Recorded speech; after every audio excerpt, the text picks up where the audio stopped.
najveći je glupak. Đak, glupak, nekako se ne rimuje baš najbolje. Ko od škole beži, mama, tu si. O, Nenade, ti već iz škole, kad pre? Pa tek ste izašli.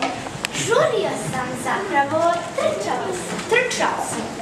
E pa to ne volim. Znaš da sam ti 1000 puta govorila da ne trčiš kad se vraćaš iz škole. Na onom prelazu je tako opasno, de. Ništa se ne brini, draga Maja. Ništa se ne brini, draga Maja.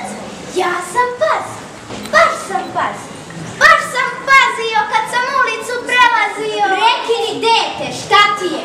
Ne hodaj tako na petama. Od kako si slušao tu operu kao da ne umeš lepo da govoriš. E pa sad ne mogu, mama. Pokvarila si mi raspoloženje.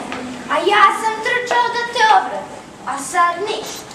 Pa šta je, Nenade? Čime si hteo da obraduješ majku? Govori. E pa sad ne mogu da ti kažem. Lepo sam mislio to pevajući da ti kažem. Još sam usput mislio i melodiju. I pesmu. A sad ništa. O, siroto moje dete, moje fino i osjetljivo dete, mamin kompozitor, pa šta je bilo? Evo mama će te poljubiti i sve će biti u redu. Govori. Pogodi! Sad da pogađam. Znaš da ne volim da pogađam. Ali u redu, idete sutra na izlet. Izlet, vrlo važno, nije.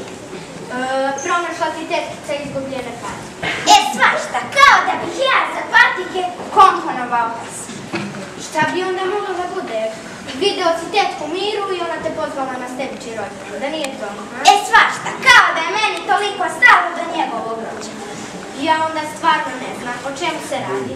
Dobija sam peticu iz računa. O, mami, na rođendan da ga zagrli.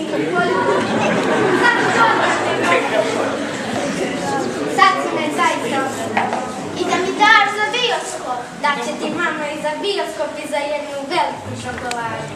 Ali ti u stvari ne znaš zbog čega se ja toliko radim. To je najbolja petica u razredu. Svi ostali su dobili slabije petice, ali kao da nisu. Moja kao grad, kao 3 grada, kao Vlakode. Pa ti sad, Nenade, preteruješ. Ko ja preterujem? Pa ti sad idi pa ih pitaj. Idem u vodiš.